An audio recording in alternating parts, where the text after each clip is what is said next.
বিদ্যাধরীর কথা বলছিলাম আপনাদের।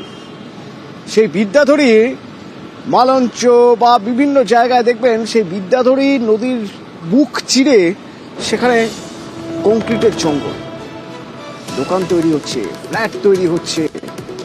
অর্থাৎ যে বিদ্যাধরী আমি আপনি চিনতাম, যে বিদ্যাধরীর কথা আমরা সাহিত্যে পড়েছি, সেই বিদ্যাধরী, মাতলা বিদ্যাধরী বারবার পড়েছি, সেই বিদ্যাধরী চরিত্র গেছে বদলে। দেখবেন একবার, দেখুন কি অবস্থা।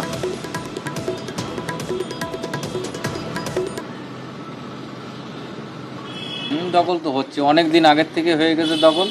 কেউ কিছু বলে না। কে কাকে বলবে বলুন, কারোর কিছু বলার ক্ষমতা নেই। না, এদের নদী দখল করে তো মনে হচ্ছে নদীর পাড় দখল করেই বসে আছে সবাই।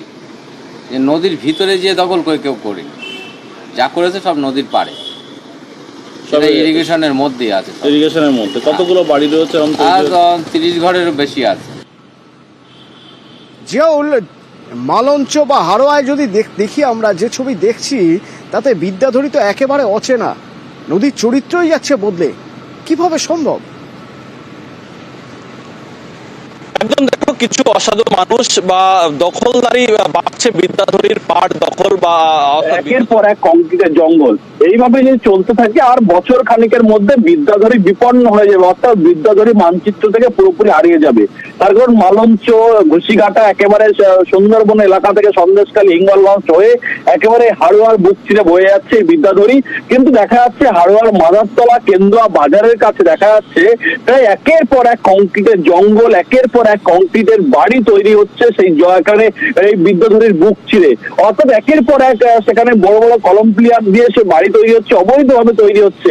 এলাকার মানুষ বলছেন যে যার জোর, এমন তো নয় যে প্রশাসনের চোখ এড়িয়ে হচ্ছে, এটা তো সম্ভব নয়। তাহলে কারা করছে?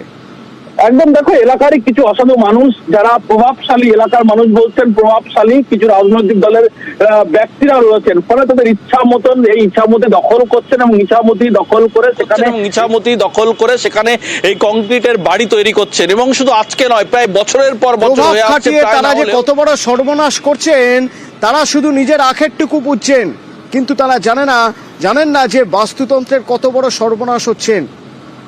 আগাম যদি জানতে চান কত বড় সর্বনাশ করে ফেলেছেন এরা, তাহলে পরিবেশবিদের কথা শুনতে হবে। হাড়োয়ার মাদারতলা কেন্দ্রীয় বাজারের পাশে যে কংক্রিটের জঙ্গল একের পর হয়ে চলেছে, নদীগুলো হারিয়ে গেলে পরে জীববৈচিত্র্য হারিয়ে যাবে, জীববৈচিত্র্য হারিয়ে গেলে পরে পৃথিবী আগামী দিনে ধ্বংসের দিকে এগিয়ে যাচ্ছে। সেই সঙ্গে যে এই বিদ্যাধরী নদীতে একসময় প্রচুর মাছ পাওয়া যেত, মৎস্যজীবীরা মাছ শিকার করত, টোটালটাই সেটা নষ্ট হতে চলেছে। এই কারণে বিদ্যাধরীকে বাঁচাতে হবে। আমরা মনে করছি প্রশাসন ঠিকমতো যদি নজরদারি করে তবেই এটা সম্ভব ঠেকানো, নাহলে সম্ভব নয়। বিদ্যাধরী বাঁচাতে হবে, কিন্তু বাঁচাবেন কারা? যাদের বাঁচানোর কথা তারা তো নিজেরাই রাজনৈতিক তরজায় লিপ্ত। দেখুন, এই জায়গাটা যেটা আমরা ইরিগেশন হিসেবেই জানি জায়গাটা, তো এই দখলদারিটা তো আমাদের আমলে না, এটা 25-30 বছর আগেই সাধারণ মানুষ দখল করে কেউ ঝুপড়ি কেউ বাড়ি বানিয়েও রেখেছেন। কিন্তু নতুন করে কোনো আমার দলের কোনো নেতা এরকম করছে আমার জানা নেই, বা নতুন করে যখন চুরি করে বার হয়ে যায় তখন সমস্যা হয় না, যখন ধরা পড়ে তখন বলে আগে হতো।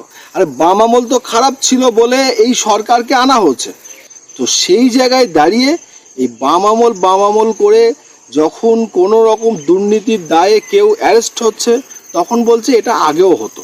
আজকের এই সরকারের এইটুকু যদি নীতি আদর্শ বা এইটুকু যদি লজ্জাবোধ থাকতো, তাহলে এই বাম আমলের উপমা